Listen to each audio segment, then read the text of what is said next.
Ayan po, magandang tanghali guys. Ready na po tayo para mag-disembark. Ayan na po yung mga bagahe natin. Ayan, pababa na po tayo ng gangway. Ayan na po yung service boat. Sinundo na tayo. So, sign off po tayo.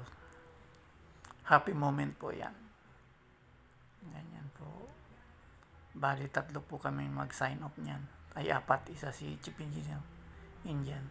Ayan po yung mga tropa nagatid sa atin. Nandyan sila. Kamay-kamay. Di bali, kayo naman ang susunod na uwi.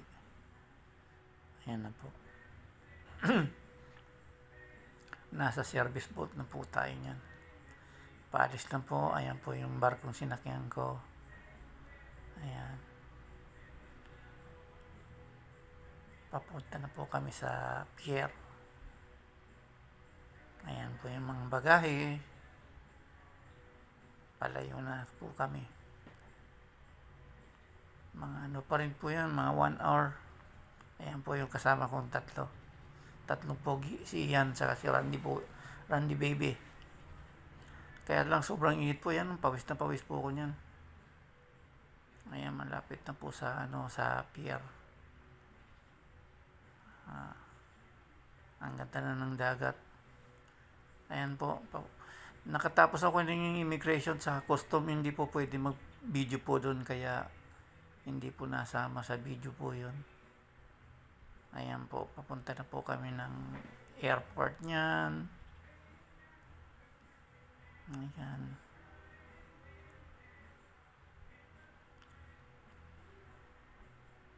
Kaya lang po yung mga dinaan namin, puro bato po. Makikita po nyo. Ayan, no? Wala pong mabubuhay talaga na pananim dyan, no? Grabe, no? Hanggang papunta po ng airport, ganyan, halos ganyan yung dinaan namin. Ayan po, parang temple po yata yun, yung nadaan namin, kaya binidyohan ko rin. Ganyan, no? Ayan po, papasok na po kami ng nakapila na po kami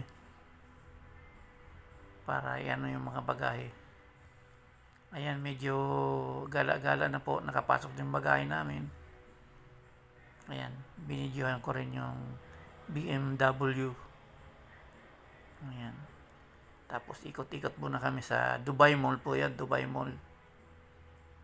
Ganyan po yung flight namin from Dubai to Hong Kong, stopover po ng Hong Kong, tapos Hong Kong, Manila. Yan po yung naging flight namin. Habang naghihintay ng flight, nagala muna kami. Ayan, papasok na po kami ng aeroplano yan. Ayan, nasa loob na tayo ng aeroplano.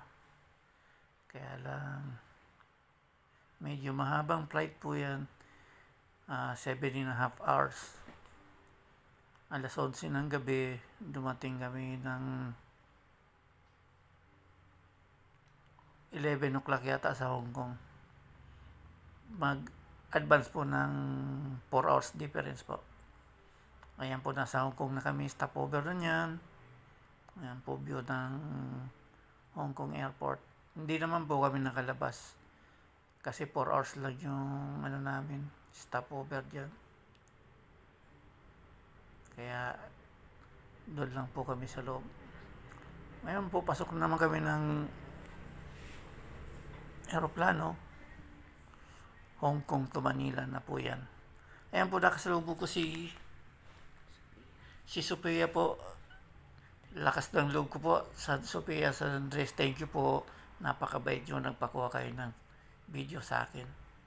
Ayan po, nasa nasa labas ng airport. Naghihintay na po nag-grab long po ako kasi pag taxi yung sinakyan mo, mahirap po.